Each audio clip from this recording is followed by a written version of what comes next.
PR news కు స్వాగతం. ఉలవపాడు మండలంలో ఘనంగా స్వాతంత్ర దినోత్సవ వేడుకలు. ఉలవపాడు మండలంలోని ఊరూరా గురువారం 78వ స్వాతంత్ర దినోత్సవ వేడుకలు ఘనంగా జరిగాయి. ఉలవపాడులోని అన్ని ప్రభుత్వ కార్యాలయాలతో పాటు కళాశాలల్లో, విద్యాలయాల్లో అధికారులు స్వాతంత్ర దినోత్సవ వేడుకలు నిర్వహించారు. గ్రామాల్లోని పంచాయతీ కార్యాలయాలు, సచివాలయాలు, ప్రభుత్వ ప్రైవేటు పాఠశాలల్లో స్వాతంత్ర దినోత్సవ వేడుకలు జరిగాయి. అదేవిధంగా ఉలవపాడు పంచాయతీ కార్యాలయంలో పంచాయతీ పారిశుద్ధ్య కార్మికులకు సర్పంచ్ మానికల నాగలక్ష్మి, సెక్రటరీ విజయమ్మ దీర్ఘకాలికంగా పంచాయతీలో పనికే అంకితమైన కార్మికులను గుర్తించి శాలువాలతో సన్మాన కార్యక్రమం నిర్వహించారు.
ప్రతి ఒక్కరూ కూడా ఫోన్ యూజ్ చేయగలుగుతున్నారు. ఇదంతా కూడా ఈ ప్రగతి అంతా కూడా ఈ 70 సంవత్సరాల్లోనూ ఈ 20 సంవత్సరాల్లోనూ చేసుకోవడం జరిగింది. మనం ప్రగతిలో ఎంత ముందుకు వెళ్తున్నామో పర్యావరణం అంత దెబ్బతింపోతూ ఉంది. కాబట్టి పర్యావరణంలో చాలా మార్పులు వస్తూ ఉన్నాయి. ప్రతి ఒక్కరూ కూడా చెట్లని జాగ్రత్తగా చూసుకోవాలి, కాలుష్యాన్ని నివారించాలి. రెండవది, మనం ఏవైతే కరెంటు ఉపయోగిస్తాము కరెంటుని కూడా ఆదా చేసుకోవాలి. కరెంటు తయారు చేయాలి అంటే ఏం వాడతారు తెలుసా? బొగ్గు వాడతారు. బొగ్గు వల్ల కరెంటు తయారు చేయాలి అంటే ఎంతో పొల్యూషన్ బయటకు వస్తుంది. ఈ పొల్యూషన్ నుంచి మనకు కరెంట్ వస్తుంది. మనమేమో చాలా నిర్లక్ష్యంగా లైట్లు ఫ్యాన్లు వేసి వదిలేస్తూ. కాబట్టి ప్రతి ఒక్కరూ కూడా కాలుష్యాన్ని తగ్గించడానికి వీలైన మార్గాలు తీసుకొని కాలుష్యాన్ని తగ్గించుకుంటేనే భవిష్యత్తు తరాల వాళ్ళు భూమి మీద నివసించడానికి గాను వీలుగా ఉంటుంది. లేకపోతే భవిష్యత్ తరాల వాళ్ళు భూమి మీద ఉండడానికి కూడా వీలు లేనట్లుగా వాతావరణంలో పెను మార్పులు సంభవిస్తుంది.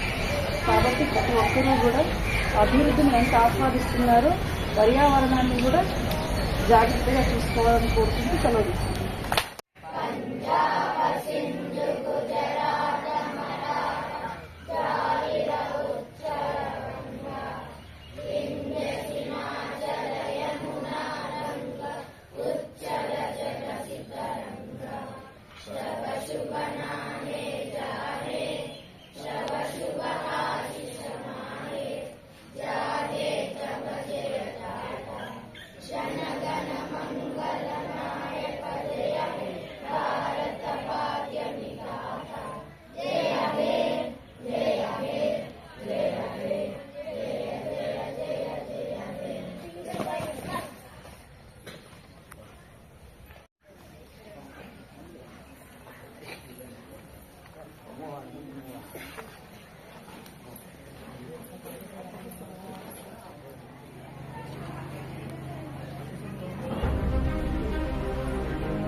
ఏఓ గారు, మండల విద్యాశాఖ అధికారి మరియు ఇతర అధికారులందరికీ కూడా నమస్కారం.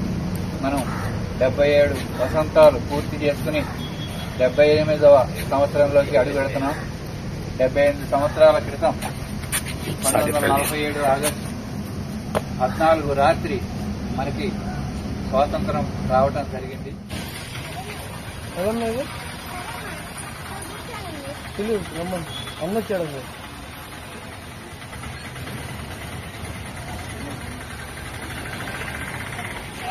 చెల్లించిన వ్యక్తిగా రికార్డ్స్ తెచ్చారు.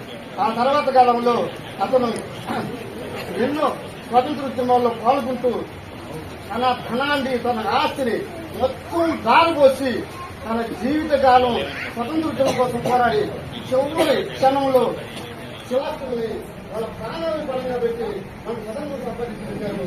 దాన్ని ఎక్కడ విలక్షణ చేయకుండా మన స్వేచ్ఛను నిర్మించారు. ఆ స్వేచ్ఛను జరగకుండా చాలా విద్యార్థులుగా వీరు చాలా తొలగించాలి.